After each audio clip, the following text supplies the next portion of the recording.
Give the Drummer Some is sponsored by Supernova Drum Company. Bespoke drums made with unique shell combinations using many different species of wood. Supernova Drum Company, truly custom drums. Visit supernovadrums.com and facebook.com/supernovadrumco for more details. There is an inexorable force in the cosmos where time and space converge. A place beyond man's vision, but not his reach. It is the most mysterious and awesome point in the universe. Unbearable suspense and sadistic terror grip the senses as these human transplants threaten the safety of a city. Flying saucers have invaded our planet. Washington, London, Paris, Moscow are key targets. The whole world is under attack. Hold on to your chairs, folks, for here they are. Give the drummer some. Dig that crazy rhythm. It's nice to see you back in the old groove again, Daddy. 14 mounted toms, 8 floor toms, 4 splashes, 2 gongs, 10 cowbells, 4 rides, 5 snares, man. A roto-tom rack.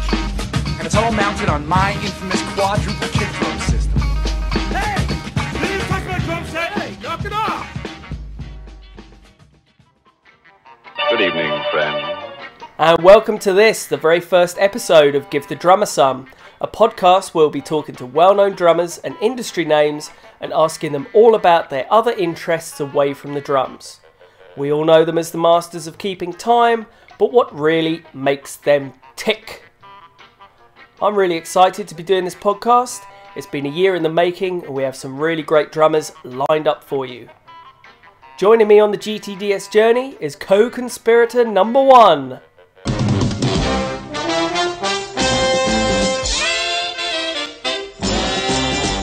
Mr. Quince Neil. Thanks for joining me, Quince. What's new in the world of you? I'm just looking forward to getting all the podcasts sorted out. We're planning through them, aren't we, Neil? We are, certainly we are. Getting them all sorted. We've got a great selection of drummers coming up for you all to listen to, their stories and also what they're into away from their drums. So keep listening to our podcast. Yep. Hopefully you'll like it. And we've got a great drummer lined up for you today. Sounds good. Over time, as the word on this podcast gets out, we'll be asking you, fine listener, to tell us what drummers you want us to have a conversation with and what question you'd like us to ask them. To do that, simply follow us at facebook.com/GTDSpod and on twitter.com/GTDSpod, and hopefully we'll pick out your questions to be answered. You can also check out our main website at gtdspod.com for more information on us and of course on this podcast. So, without further ado, Mr. Announcer, please announce the very first drummer. Today's guest drummer is best known for his work with Grammy-nominated alternative rock band Spin Doctors. He has worked with many artists including Joan Osborne, Mark Cohen, New York Electric Piano, and Chris Whitley. He owns his own studio, his house, and has released 2 instrumental albums, the most recent being Beautiful Mistake. Ladies and gentlemen, Mr. Aaron Kobus. Aaron is endorsed by Yamaha drums, Zildjian cymbals, Remo drumheads, and Vic Firth sticks. Thank you very much for joining us, Aaron. Where in the world are you right now? I'm sitting in my living room in Manhattan. Very nice. Yes, sir. Got Got back from doing 3 days of different gigs down in my hometown of Dallas, Texas. Right. And I got a day off today, so I'm just hanging out here. I'm getting ready to cook some barbecue chicken. Nice. Very nice. And the next question is, what is the most annoying question you always get asked? The most annoying question? Probably how did the Spin Doctors get together? It's not that it's annoying at all, it's just that I've been asked it so many times. Right, okay. I'm always happy to answer, but after 25 years in a band, I guess, Cool. that one gets a little old. Cool. I'll just delete that one then. But I'm happy to answer it. It's actually an interesting story. So if you want to know, I'm more than happy to tell you. Next question. Oh, next question. Yeah. Okay. Because we thought it would be the Two Princes, about the drum beat for Two Princes. So I lost the bet on that one. No. I'm always, listen, as a musician, you're always happy when somebody asks you about something you played. So I think, obviously, a lot of drummers ask me about that song and the beat and the intro and all that. But Sure. I never get tired of sharing that kind of information with other drummers. Cool. Well, how did you come up with the drum beat for Two Princes? Well, that's funny. Really, it just kind of happened naturally. We used to play a lot in New York City. We used to play all these clubs, and we would play like 4 or 5 nights a week. The first 3 or 4 years when we were just playing locally. Right. Basically our method was we wanted to play every night and make a living, and we weren't, as opposed to most of the other bands in town were, maybe doing like once a month, playing a showcase and trying to get a record deal. We were just a bar band playing every night. So we'd be playing a lot of these smoky-filled, packed clubs, and a lot of times, it was a real rowdy bunch of people, in the late 80s in New York City. And a lot of times, just instead of counting off songs, I would just come up with like, little intros. I just thought it was more interesting than, come up with something cool. Yeah. And I don't remember exactly when it happened, but at some point I came up with that intro, and it just sort of stuck, and it just kind of stuck. Basically it's just based off of like the kind of the Bo Diddley rhythm, the dun dun dun dun dun, or the Sure. 3/2 clave Latin rhythm, da da da da da.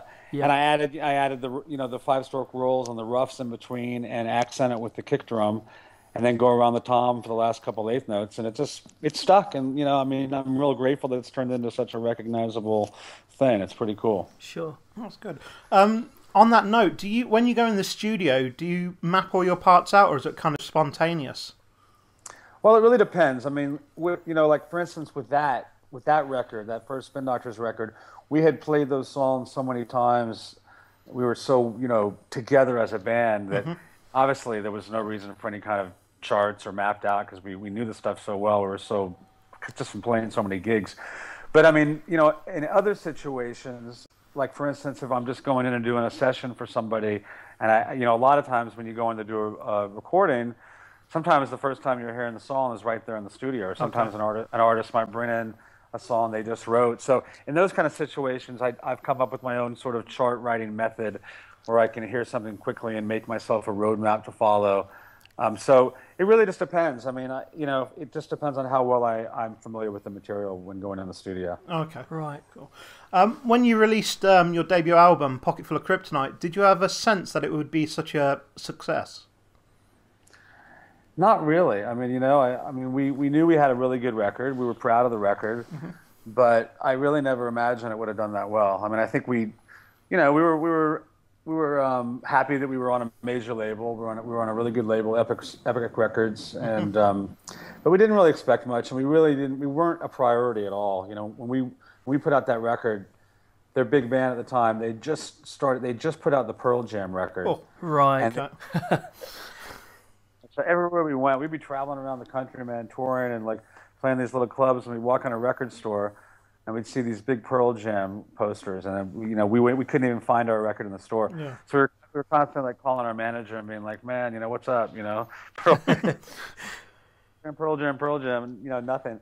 So, but we just toughed it out and kept playing, and actually at one point, the record company was like, okay, you guys should come off the road and make a new record. We don't think this record's going to do well. And we were like, well, we've been out here touring for a year without any help from you guys, and we're playing in front of like 400 or 500 people a night all around the country now, and we sold about 50,000 records, which by today's standards is a big success, but back then, and it wasn't considered much, at least for a major label. So they were like, well, sorry, come back home, and we basically just said no and went back out on the road, because what happened was, to go back to the question. Eventually, I think after about a year, we really started to believe that we had something special with the record, because we started to see the fan base was really growing, and we could see that there were, some songs that were really becoming popular with the fans. And so we decided, let's just go out and keep trying to create this buzz, and maybe by some lucky fortune, something's going to happen. And that's exactly what happened. Is there was a radio station up in Vermont that started playing Little Miss Can't Be Wrong. Okay. Jumped to #1, and the guy, bless his heart, wrote, Jim McGuinn was his name, he wrote a letter to the president of Epic Records saying that you guys would be nuts if you didn't really, put some juice behind this band. And that's what lit the fire.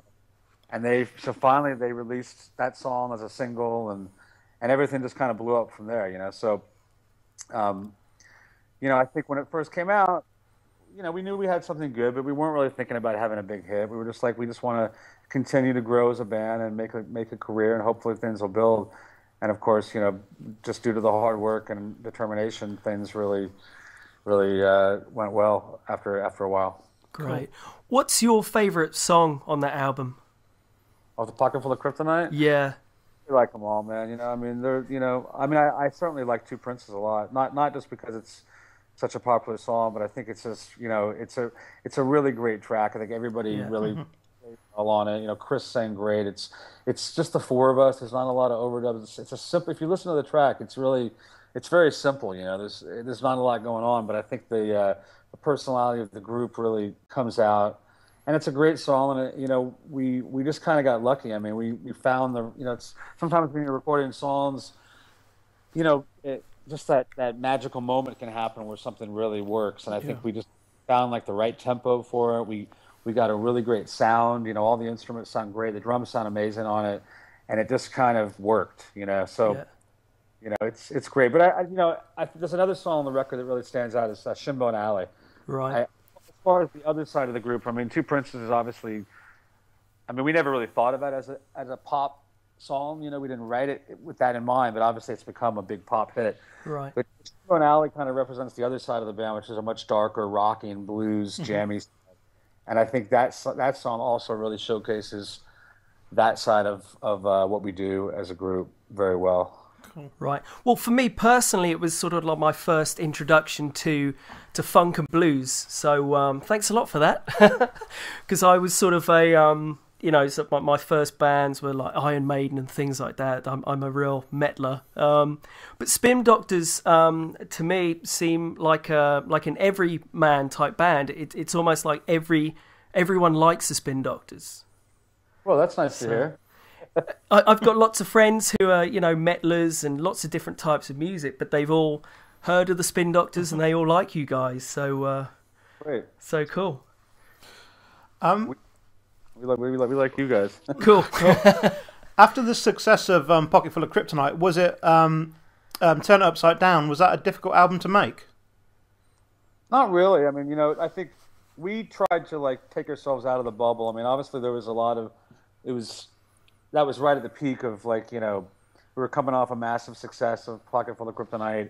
We'd been on the road straight for about 3 years, so we purposely took about a 6-month break after that. Everybody just went home. Everybody chilled out, kind of recovered from the craziness of what had gone on, and then we got together and worked on songwriting and getting ready to make the record. And we had actually done some recording in the middle of all the touring that we ended up scrapping because we were too burnt out, and it was cool. It wasn't right. And we ended up getting back with our same producers, Peter Denenberg and Frankie LaRocca, and recording here in New York. And we had a great time. It was a really fun record to make. I'm real proud of the record. Obviously it didn't do as well as Kryptonite, but it's still. That record sold 2 million copies. So yeah. I think a lot of the the media and the record companies saw it as a failure because it's hard to the first record sold 10 million copies, and it's around the world, and it's just that's an impossible goal to achieve again. It's just, very few bands are able to do that. So, there was definitely a lot of pressure coming to us from the label and stuff. And, we try as an artist just not to think about that stuff. And, unfortunately people are putting it on you, but we certainly didn't think about it when we were making the record. We just tried to make a good record. And every now and then I'll listen to something on that, and I think it really holds up. Yeah, and to us, it was a big success. 2 million records is, you dream of selling that many records. So yeah, definitely. Well, you recorded. Oh, sorry. It hurt us just from a record company point of view because, like I said, the media and the label didn't see it as a success. So it was kind of the way down a little bit for a while. Right. Well, you recorded some of the bass guitar on the Here Comes the Bride album. Do you get to play bass often? I love playing bass. I mean, I've always, when I was growing up in high school, I used to play bass in a Texas blues band in Dallas, and Right. I've always played. I play a lot of guitar and bass and piano. I write music on guitar, so I've always tried to, know my way around other instruments just because I enjoy it, and I think it's a good thing for any musician to have some knowledge of other instruments besides the primary instrument they're playing. So I mean, Sure. even though I'm a drummer, I think of myself. We're musicians, so it's good to. I just really enjoy that as well. Cool. Right, cool. Is constant touring a burden, or is it just part of the course of being a musician? I think if you're going to be a professional musician, there's no way. At some point in your life, you're going to be hitting the road really hard. Mm-hmm. I certainly have. I mean, particularly in the earlier years. I mean, I was on the road almost all through my 20s, and and now I definitely tour a lot, but it's not on the same amount. I mean, I'll be gone for maybe 3 or 4 weeks every now and then. I do a lot of stuff where I'm gone for a week or two, or maybe even just 3 or 4 days. So, although I do travel a lot still, I'm not. I try to really avoid being gone for like 6 months at a time. Yeah, right. One thing when you're in your 20s, it was easy and it was fun and it was great, and but now it's a little more difficult. I mean, I have a daughter, and you have different things in your life, so. Yeah. But I still love it. I mean, I still love traveling, and I love getting out and playing music for people. And it's great to get. I mean, I've really gotten to see the world through music, and it's amazing. Sure. Where's your favorite place to play? Oh man, it's tough. I mean, I everywhere. I mean, as long as there's people there to see you, it's great. But as far as like places that besides like the gig, I mean, I really love Spain. I love going to Spain. Yeah, right. Lifestyle. I love Italy. I love going to the UK. I mean, I love anywhere in Europe. It's just great. I mean, I'm lucky I get to spend a lot of time in Europe, and I love the lifestyle over there. Cool. Right. What advice would you give to drummers wanting to turn pro? Well, definitely practice really hard. I would say find a really good teacher. I think it's important to study all the fundamentals and learn how to read music and learn your rudiments and really study different types of styles. Even if there's one style that you particularly like and see yourself playing, I think it's really important to become knowledgeable in many different ones. Right. And you gotta work really hard. I mean, even if look, some people are just have a real natural ability, but even the people with a natural ability, if you don't put a lot of work into it, you're not going to be able to reach your potential. Yeah, and sure. People maybe it comes a little harder to them, but if they work really hard, they can reach their goals. And there's no shortcut, to having a career. I mean, and it doesn't matter what level you're on. There's going to be ups and downs, and there's obviously being a great musician is the first and foremost thing that's going to do you right. But you also have to, you have to have the right kind of personality and be easy to work with. Nobody wants someone to show up who's a pain in the ass. Yeah. A lot were really talented musicians, and they're just so difficult that they end up losing a lot of good opportunities. And so that's really an important step as well. But the most important thing is working really hard, practicing really hard, and getting a really great teacher.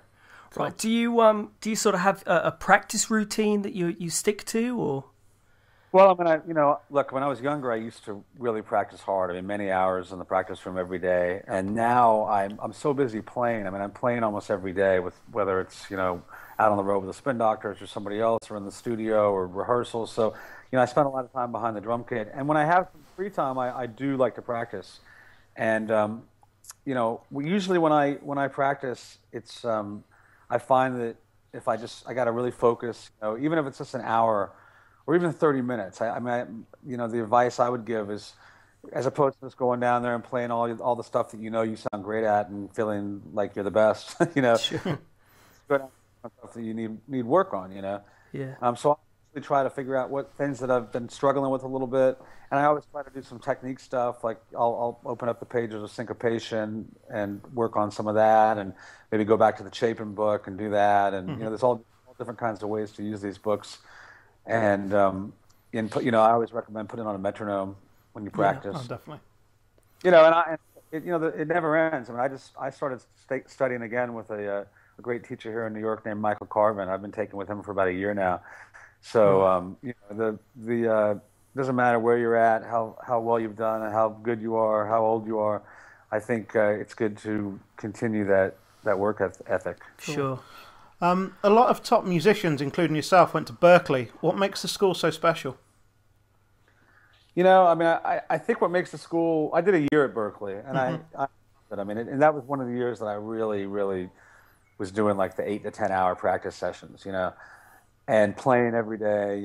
I think what really makes the school great is it puts you in an atmosphere around thousands of other musicians. So it's when you see another great drummer down the hall practicing 8 hours a day, you're like, man, I better do the same thing, or he's gonna There's a healthy competition that I think is important, and I think all of a sudden I'm lucky. I grew up in Dallas, Texas, and there were a lot of great musicians down there.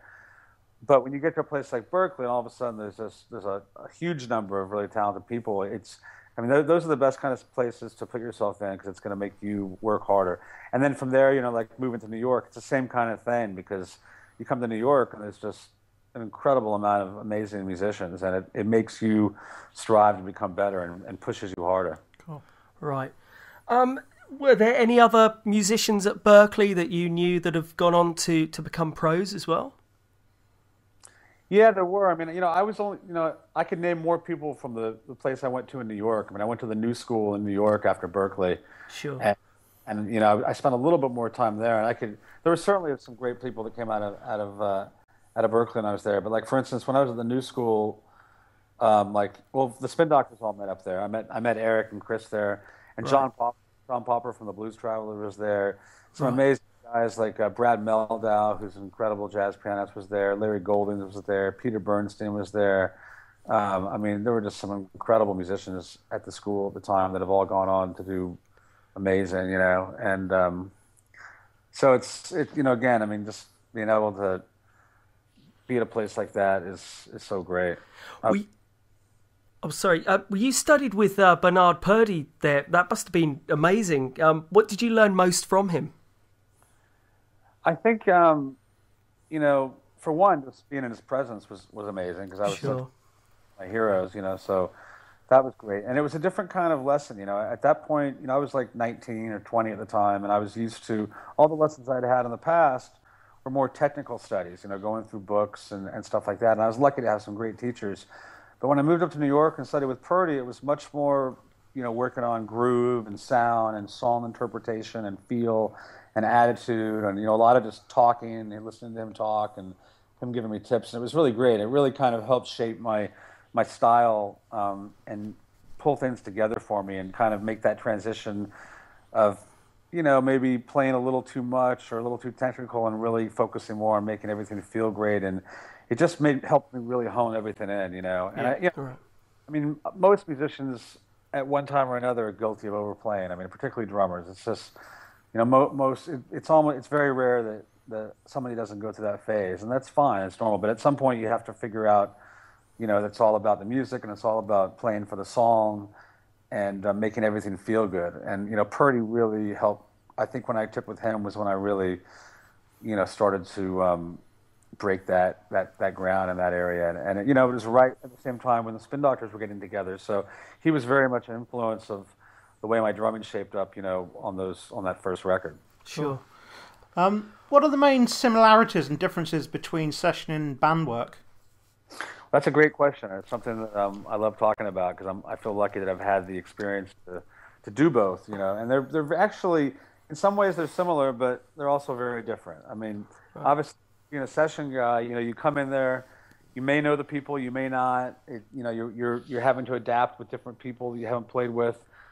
Sometimes, you might be with a bass player. A lot of times you get to know a lot of musicians and you're on the same, you end up working with certain groups of people. But for the most part, it's all about adapting quickly and trying to make things sound good right on the spot. And, I always take the approach of, when you go in and do a session, you want it to sound like a band, like right away. It's, you want to come in and be really creative, but at the same time, you have to, always serve the song and please the artist and please the producer, come up with good ideas and good parts on the spot, learn things quickly, but at the same time, put your ego aside, and you can't be afraid if they may love what you do, or they may be like, well, that's cool, but let's try a different rhythm or a different tempo or this, and you have to be willing to just, at a drop of a hat, switch gears. So those are all the important aspects. There's many other ones, but those are the main aspects of that kind of stuff. And then being in a band, it's it's different because you're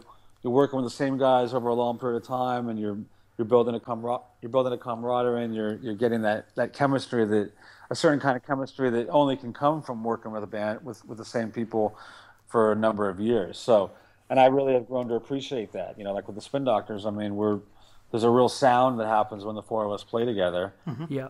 A lot of it is just the luck that we met each other, and then a lot of it is, when you play with somebody for a long time, it just develops in a certain way.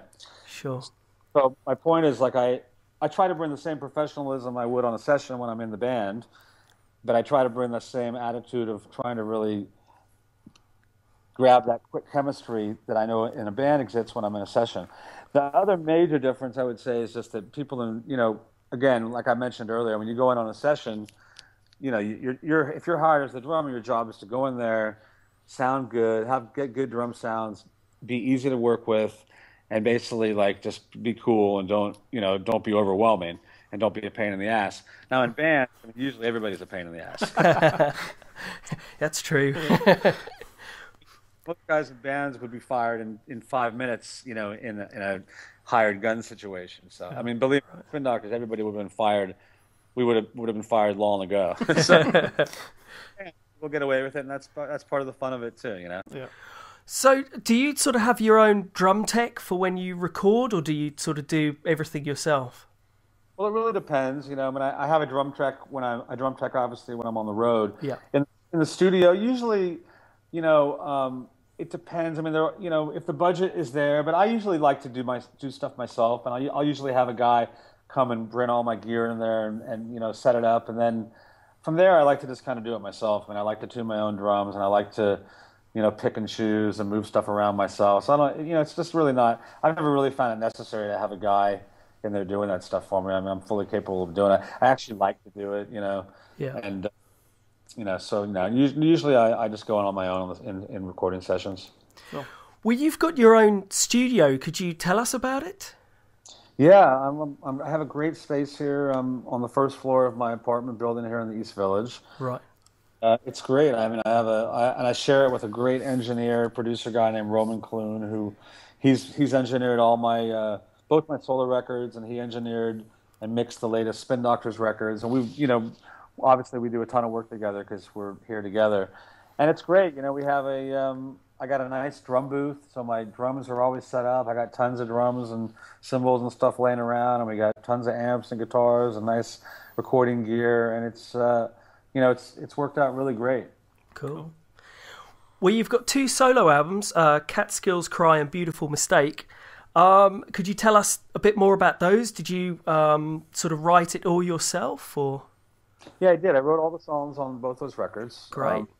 And again, like I was mentioning before, I play guitar, and I tend to write most of my music on guitar. Usually acoustic guitar. Usually things just start off on acoustic guitar, the chords and the melodies. And then my process is that I'll go downstairs and I'll make a demo where I'll play the guitar, the bass, and the drums, and then I'll send them to the guys I'm using and have them learn the songs, and then we'll rehearse and record. And that was the process with both those records. The first record I used the great, amazing Tony Levin on bass, wow. An incredible guitar player named Bill Dillon on guitar, and so we recorded that. That was about, I guess, I don't know, 5 or 6 years ago now, and that's a great record, Catskills Cry. And then the latest one, Beautiful Mistake, I did the same process, but I used some different guys. I used some of my favorite guys in New York City that I play with a lot. An amazing bass player named Richard Hammond, and he's a guy that I play with a lot of different groups, and we do a lot of session work together, and we're kind of like a team, and he's great. And an amazing guitar player named Teddy Kumpel, who's incredible. I've known him for a long time, and the cool thing about the second record is that we've been playing live. I mean, I usually play in New York City once or twice a month now. So the band has really developed over the last couple of years. Right. So I have a whole other set of material. This time we're gonna do it backwards, and we're gonna play all the stuff live and then go in the studio. So it's gonna be as opposed to both the other records where it was we just kind of I gave them the material and we went in the studio and worked it out on the spot and then recorded it. And both ways are great. I mean, sometimes things work out really great when it's just that first reaction when you learn something, but there's also something that's really cool when people have been playing together for a while and the songs have had a chance to develop and grow. So that's kind of the approach to the next record. Sure. Cool. Because you're a multi-instrumentalist, how much input do you have with Spin Doctors? Do you come in with guitar riffs or bass riffs, or is it just do you just stick to the drums? Well, it's been great that I've been able to do a lot of writing in the band, and it's really nice. I mean, because I think as a lot of drummers know, it's hard. I mean, you're back there on the drums, and 9 times out of 10, the guitar player is going to come in and be like, "Hey, man, I got a riff," or the singer's going to come in and say, "I have a song," and you don't want to interrupt that process, and that's an important process. But the guys are great, and they've been great about having me bring stuff in, and really since the early days of the band, I've always had music that I've been able to bring in and collaborated. So I've always gotten some of my songs on all the records, and it's something that this adds to the cool creative process of being in the Spin Doctors for me. Great. Which ones have sort of mainly been yours on the Spin Doctors albums? Well, like on the first record, Pocket Full of Kryptonite, there's a song called 40 or 50. Yep. I wrote the music to, and then there's another one called How Could You Want 'Em and You Could Have Me that I wrote the music to. And a Refrigerator Car, I wrote that riff, that 9/8 riff, that has the drum intro and everything, and then we go into that cool riff. I came in one day and I showed Eric. I was like, "Hey man, check it! I got this cool, like really heavy rock 9/8 riff," and he's like, "Wow, that's cool." And then he had like this other thing, and it's one of those cool things where like I brought something in, he had something.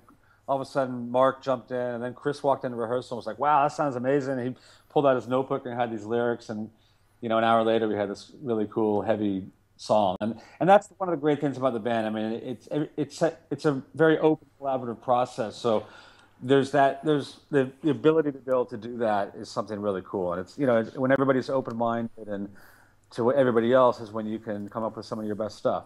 So sure, nice. Well, the Spin Doctors have got a new album out, If the River Was Whiskey, which was just released. But it's all blues. Did it feel good, sort of going back to the blues, or what was sort of the idea behind that album? The idea behind it was, when we were out doing the 20th anniversary of Pocket Full of Kryptonite, we did a tour last year when the album was turned 20. And so we basically go out and play the whole record from top to bottom, which was a lot of fun. And then we'd come out and we'd do an encore, and we'd do like 4 or 5 different songs on the encore. So we asked a bunch of our fans for requests, like, "Hey, what would you like to hear? Besides the Pocket Full of Kryptonite record." And a lot of the songs we got back were these old, obscure, original blues songs that we hadn't played in like 20 years. Right. We first started out in New York City. There were a bunch of clubs in New York that paid money that were blues bars. Right. Okay. If you wanted to make any money, you had to play these clubs. And our roots, all of us have really deep ties in the blues. So, we decided, well, let's make a demo tape and try to go in there and pretend we're a blues band so we can make some money. And so we ended up writing all these blues tunes. We came up with about 15 blues songs. We just basically had like all kind of covered all the different feels, different kinds of shuffles, slow blues, rock, funk, cha-cha-cha, you name it, we did it. And Chris had so many lyrics. He was great at coming up with these lyrics. And so we started playing some of these songs on that Kryptonite tour, and it was like, wow, this is great. And the audience really reacted to it. And we just decided, hey, man, let's just go in and record some of these songs and see how it goes. We didn't really have any goal in mind. It wasn't like we were thinking maybe it could be a record, or maybe we're just going to have some fun or whatever. And we figured, well, let's go into my studio for a couple of days and record 4 or 5 songs and just see how it goes. And we ended up recording 10 of them, and it came out so good, we just decided, you know what, this is it. Let's put it out. Great. And that's the record. And totally live in the studio. There's no overdubs. We did it in 2 days, and it's getting amazing reviews. We're getting a great reaction to it, and it's just a cool raw rock and blues record, and it's not, there's no pressure. Nobody's trying to sell 1 million records. Nobody's trying to have a top 40 hit. Sure. And it's just, which is what it's always been about for us anyway. You know? And you had a great studio close by as well. Right downstairs. Pretty handy. On my back, go down. Well, who are your main influences drumming? Well, there's a bunch of them. Certainly John Bonham is one of the big ones. For sure.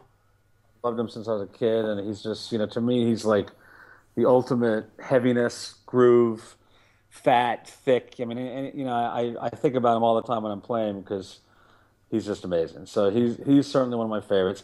I'm a big Charlie Watts fan. I love Charlie. I love Ringo. I love Keith. All the classic rock guys. I just love them. Great. And then obviously Bernard Purdie is a huge influence on me. Steve Gadd is a huge influence on me. Jim Keltner, huge influence. Yeah. And a lot of jazz drummers. Tony Williams. Yeah. Elvin Jones, Roy Haynes, Max Roach. Those guys are really massive influences on me. For sure. Levon Helm. I could go on and on, but I think the guys I just named are kind of like my biggest kind of top 10 that I kind of channel when I'm playing a lot, And then there's some younger guys that I love. Like one of my friends here in New York, Mark Giuliani. He's one of my favorite drummers around. He's been a big influence. Right. Recently, he's great. I love that guy Chris Dave. He's a great drummer. Oh yeah. Guys have a really cool modern new approach, and so it's I try to keep my ear to the ground, and it's cool being the age I am now. I got all the older guys that have influenced me on my life, and now there's some amazing younger drummers, and they they're just as much of an influence in a fresh way as the other guys. So it's cool, and I think it's really important to just always be listening and checking out everything that's out there and figuring out what it is you like and figuring out what it is you don't like, and at the same time, you don't want to. Obviously, you take these people and you try to create your own style from it. You don't want to try to become somebody else because there's already, they're already themselves. But by taking a little bit of all those different people, hopefully you end up with your own sound. Sure. Have you heard of a drummer called Benny Greb? Benny Greb, yeah, that sounds familiar. Yeah. I think a friend of mine was just showing me something on YouTube the other day. Yeah. Yeah, he's got a certain style that it kind of reminds me of your playing as well. Oh, yeah? So. I don't know, perhaps you could charge him or something. What'd you say? Perhaps I could what? Perhaps you could charge him or something. Perhaps you could get a fee off him. Well, who does he play with? He's he's a session player, but he's more of a clinician. Right. Okay. He does a lot of clinics. But sometimes I got one of his drum DVDs, and he sort of has this certain groove and the certain playing, and it actually reminds me quite a lot of your playing. So I'll probably get lots of emails telling me I'm wrong, but well, that's what I think anyway. So from him, he's gonna call you, hey man. Yeah. What are your main influences on the other instruments you play? Again, just like guitar. It's different with guitar because I never studied, I never took lessons. I'm just kind of self-taught. Okay. I took music theory and stuff, so I know a certain amount about chords, but I'm kind of a self-taught guitar player, which is kind of cool because I don't worry about being good. It's just I play my own way, and it's really more of a compositional thing for me as far as the guitar. But there's a lot of guys. I think with my writing, I'm a huge Bill Frisell fan, so I think he's been a big influence on the way I kind of hear guitar, I hear composition.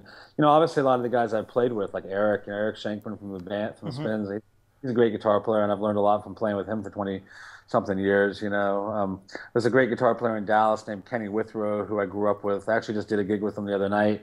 He's the guy that played it with Edie Brickell and the New Bohemians, and he was he's always been a big influence along the way I kind of hear guitar, a certain style. I love Keith Richards. I love Jimmy Page. I love a lot. I love the blues. I love Albert. But I certainly am not in a league with any of these guys. But they're all, again, it's more of a compositional tool for me. Right. If you could do a dream session, who would the other players in the band be? They have to be alive or dead? Doesn't matter. Either way. We could resurrect them. Yeah. Oh man. Well, okay. I mean, I got to put Miles Davis in there because that's like the ultimate dream for me to play Miles Davis. So Miles Davis would be good. How about Miles Davis, Jimi Hendrix? Who do we want on bass? God, that's a tough one. How about my friend? I'm going to call my friend Rich Hammond on bass because we're like a team. I play with him all the time, but he's we always play great with. We're both we can move around and do anything together. So, and then I'll throw in Herbie Hancock on piano. Wow, Nice. That's quite a list. We'll just have like a free for all and see how it goes. Well, so under the premise that you have a day off completely for yourself, the first question would be, what 2 activities would you do during that day? Well, I get so many. It's so rare that I have a day completely to myself. I'd probably take a nap for one. And I would do exactly what I'm going to do right now, which is cook myself a nice dinner. I love cooking. I got my beautiful girlfriend over here. We're going to open up a bottle of wine and fire up the grill, cook up some chicken, and enjoy a nice evening together. So that, that's to me, that's kind of the ultimate. If I'm totally free, that's kind of the ultimate evening for me. Are you a keen cook? Are you into cooking, or? I'm a big fan of cooking. Any chance I get, I cook. So like pretty much, again, if I have a day off and I'm not with my daughter and there's no gigs or anything, I'm gonna cook. Well, say you're making some dinner for some people for any time in history. What people do you invite over? Any time in history, huh? Absolutely any time in history. Wow. I've been watching all these documentaries recently about all the different American presidents, and it's been interesting back to the early 1900s. I'd kind of be curious to hang out with some people from the 1920s. I think it seems like an interesting time. So I think if I was going to invite a bunch of people over tonight for dinner from an era, I would try the 20s for starters. Right. Okay. A whole heap of people from the 20s. 20s. Plus, I like the way they dress. Yeah. Pretty good style for that decade. You could have like a 20s dress-up party that would be normal for them, but kind of quirky for yourself. True. Or I could just do it anyway and just have a dinner party and just have people dress up like it was the 20s. That cool. sounds good. That sounds very good, actually. Well, for that evening, what TV box set and and your favourite movie? What would you watch? Well, I'm addicted to the show Nashville right now. Right. Yeah. It's a new show that I got into it late, so I've been renting all the episodes on iTunes, and I'm totally caught up. And I wait every week for the new one to come out. Totally addicted to it. It's a great show. Cool. So Nashville, and then my favorite movie ever. I mean, I'd probably have to, I think Raging Bull is pretty much at the top of the charts there. Oh, that's a classic. Cool. Yeah, I mean, I'm a huge Martin Scorsese fan, and so yeah, I think I'd go with Raging Bull. Cool. I had to go down to one. It's tough, but I'll go with that. Did you like Gangs of New York? Yeah, I liked it. I didn't think it was on the level of some of the other stuff, but I still liked it a lot. It was great. Sure. I didn't quite get that film at all. I didn't get what era that they were in. Yeah. It was kind of a bit all over the place. I know what you mean. I mean, I like all Scorsese's movies, but I think there was a certain period, like in the 70s and the 80s, like, all that stuff like Taxi Driver and it's a great one. Have you ever seen The King of Comedy? Yeah, I saw that a few years ago. It's fantastic. It wasn't a big success, but it's an awesome movie. And of course, Goodfellas is just a classic now. And that's a movie I never get tired of. I've probably seen that thing about 30 times. Yeah. Casino as well. But I don't think, that to me, nothing since then has just been on that same level, Sure. They're all very good. Every one of them is good. But I didn't see the latest one though. What was that? He did some latest one. It was different. I forget. the most recent Scorsese movie. I heard it was great, but anyway, I don't. I can't think. Yeah. I'm not sure. Is there anything on the tour bus that you watch, movies or TV wise? You know, again, same. I mean, lately like I said, I've been addicted to these American president documentaries. Yeah. So, and they're all like 4 hours long. So that took me through the whole last tour.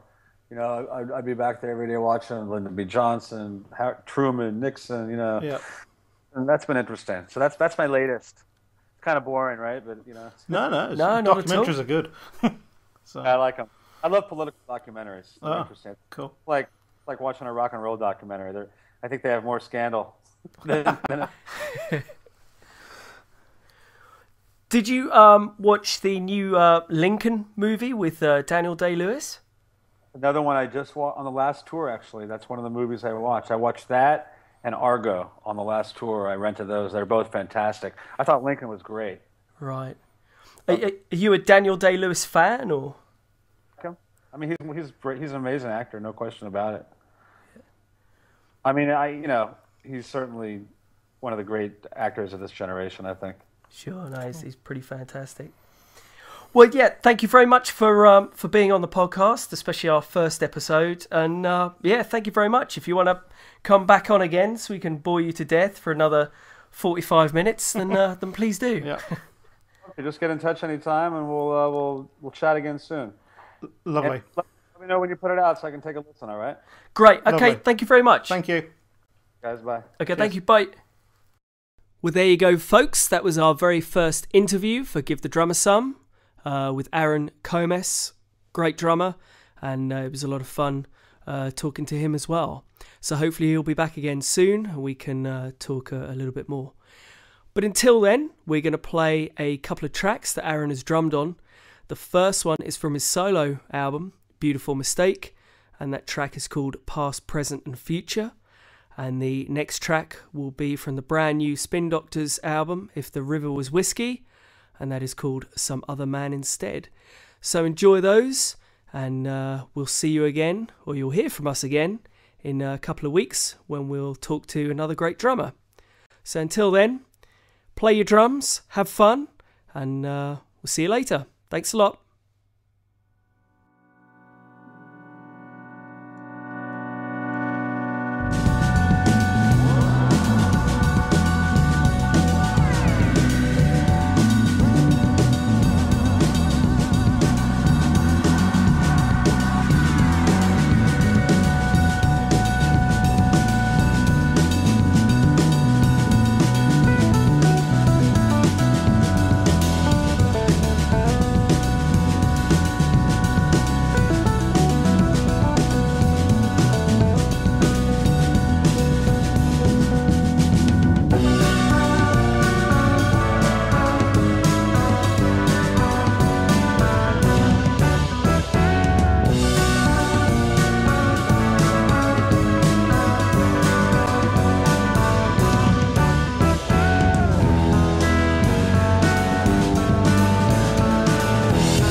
some heavy weather.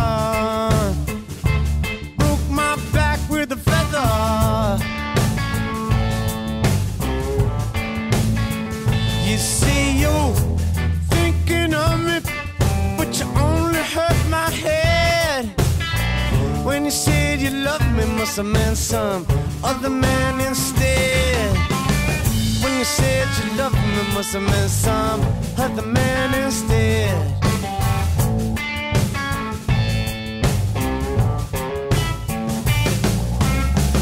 I missed the boat, misread the signs.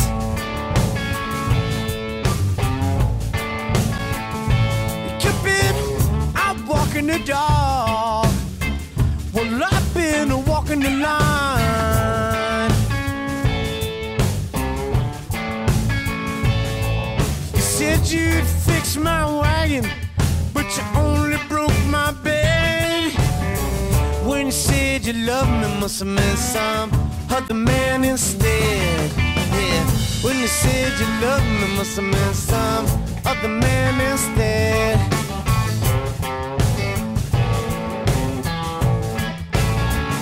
I'm going down to New Orleans.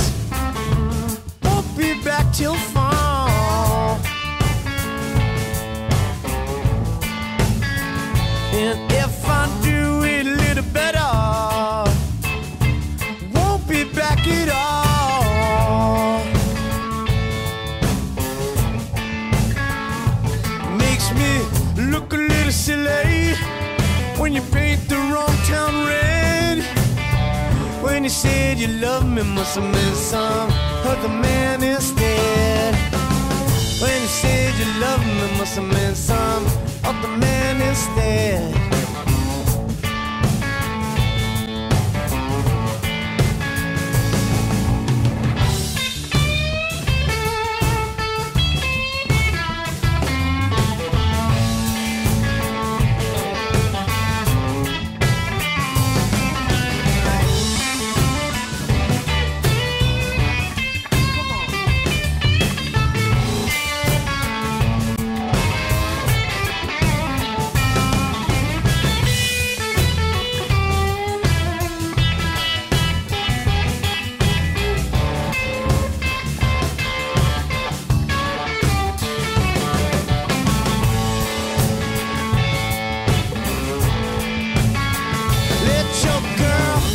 Talk about me, talk about me till they're blue. And your handsome, fancy new friend, let him do his talking too. I'm a fool to let your Nancy boy take a bite out of my bread. When you said you loved me, must have meant some other man instead. When you said you loved me, must have meant some other man instead. When you said you loved me, must have meant some other man instead. When you said you loved me, must have meant some other man instead. When you said you loved me, must have meant some other man instead.